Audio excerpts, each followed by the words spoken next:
moo tax maa bëgg na nan dugg ci sunna ni ci taalibe génne te Cheikh Ibra Fall jëmmal ko nag moom. bu dee dugg ci sunna nag Serigne Saliou. xam nga nëx ju googu nga wax. day symboliser ak taalibe ko. da koy wane mooy doxinu Cheikh Ibra Fall. moo tax Sëñ Tuubaa wax ca nëx te xoolal Sëñ Tuubaa lu Cheikh Ibra di pratiquer moom da koy théorie.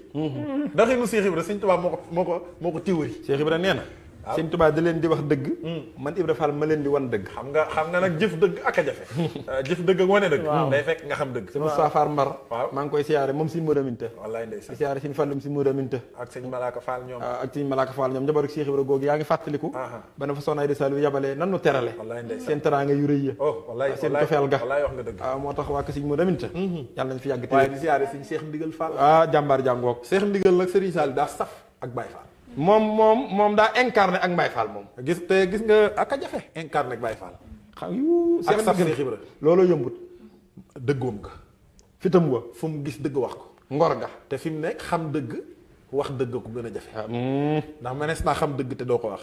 waaye Cheikh Ndigal fu mu fekk dëgg xam ko wax ko. xam nga lu tax. waaw Sëñ Tuubaa dong la gëm. naa la ko wax yaakaar ku du maam Cheikh Ibra Fall. xam nga luy wane loolu. mooy xoolal sëñ Cheikh Ndigal ni ko yàlla terale. Cheikh Ndigal Fall muy siyaare Baye Fall yëpp. wallaahi kooka bu ko neexoon ay jesner mooy doon ay torchon am këram. xam nga lu tax solu ko. waaw daa bëgg koo xool gis Cheikh Ibra. moo tax njaxas lay sol. waaw foo ko fekk ma ngaa course ko. jëmm boo ko xoolee xam ni kii Baye Fall la. loolu lay wane. moom doxinu Cheikh Ibra du ko kooj du ko wet-wetal. daa bëgg image am di wane Baye Fall. ak murid du wet-wetal ak taalibeem. Cheikh Ibra amul Cheikh Ndigal amul complexe. waaw wallaay ndeysaan. moo tax yàlla na ko yàlla dolli wér. amiin waaye Sëñ Saliou. waaw moo tax Sëñ Tuubaa moo théorisé li Cheikh Ibra di pratiquer. xoolal dañuy waxaayata tawxiir yi. waxeer cheikhaka. wajhalhu sayyidan lahu hëb xayraka.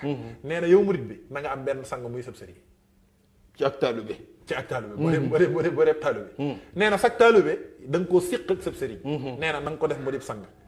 nee na wajhalhu sayyidan lahu hëb xayraka li gën ci yow boo ko yëkkatee bu ko jëmee fi ci fu dul moom. bala ngaa yeggale. waaw boo nee na nga ko def mu dib sang. égal kon doonalul jaamam. sang jaam. waaw. ngi dëkk looloo tax taalibe bi nërëm yi. ndax dégg nga wax ji. loolu mooy walaatu kashiril kalaama hindahu bul toog ci wetu sëñ bi bëri wax. gis nga li ngay wax ci alxuraan. sëñ Tuubaa daa dikk di ko théoriser. ba noppi daal ne téere boobu nag daa jëmmal Cheikh Ibra Fall. kon gis nga ni Cheikh Ibra day pratiquer. la muy pratiquer sëñ bi théoriser na ko waaye Cheikh Ibra moo ko dégg. sëñ Tuubaa ne la na nga doon néew ci loxol ka lay sang.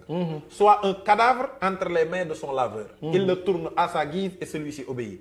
ak taalibe dee su ko digal lu mu dul def sëb sëriñ digal la nga naan sëñ bi li mu digle ni mu ko defee su ko defee woon nii xanaa sëñ bi defal. c'est que boo gisee mu digle ko contexte la. génn nga ak taalibe.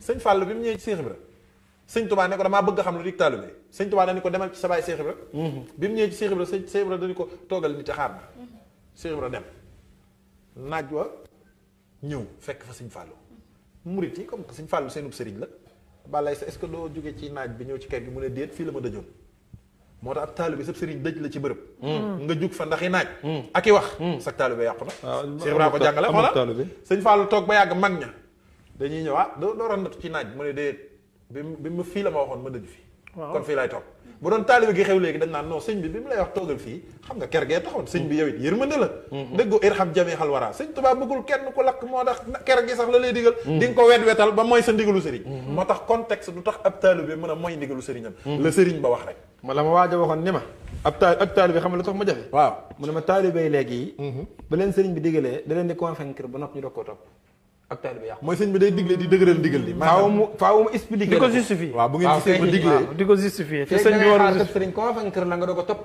ndigalam amuk taalibe kon ab taalibe du xalaat néew la ab taalibe du xalaat xam nga lu xew léegi amoo yow doo xalaat xam nga lu xew léegi waaw mooy néew bu ni sang muy wax fi mu ne bu xewoon ci morgue bi àdduna tukki na kay sang yi njëkk a jommi taalibe bu ab sëriñam digal mu tële koo def wala ab sëriñam digal ko mu naan c'est que c'est-à-dire daa mel ni néew bu ni sang mu naan sangkat dimbali ma sama loxo bi fii ni ñu koy bombi daa métti xam loolu mën naa tukkal àddina looloo tax ma gaayee deewagul rek seen bay jaxatoo tax mu ne li dee di mitti mitti dabul ak murit a gën a mitti dee ma firil la ko waaw néew bi moom daa faatu amul xel bu ko bëggoon nit mënu ko bu ko fi ne nii bi ko waaji sang fi mu ko jëmale bu fa bañoon a demit mënu ko ndax daa amatul bañ ak ba dem waaye yow mii dund nag man ko ba noppi ñun la bu ko def yow li lay def loo gën a métti moo gën a métti ndax kee daa dee moom ku dee loolu solution la ci moom du problème sañ ta bañ la waaw xam nga luy problème déewoo ba noppi ñu la melal ni ku dee moo tax seen bay jaxat ne lu dee métti métti dabul ak murit a jafe nga dee sa sam xel bañ ko utiliser ok am xel sañoo xalaat amu bëgg te sañoo bëgg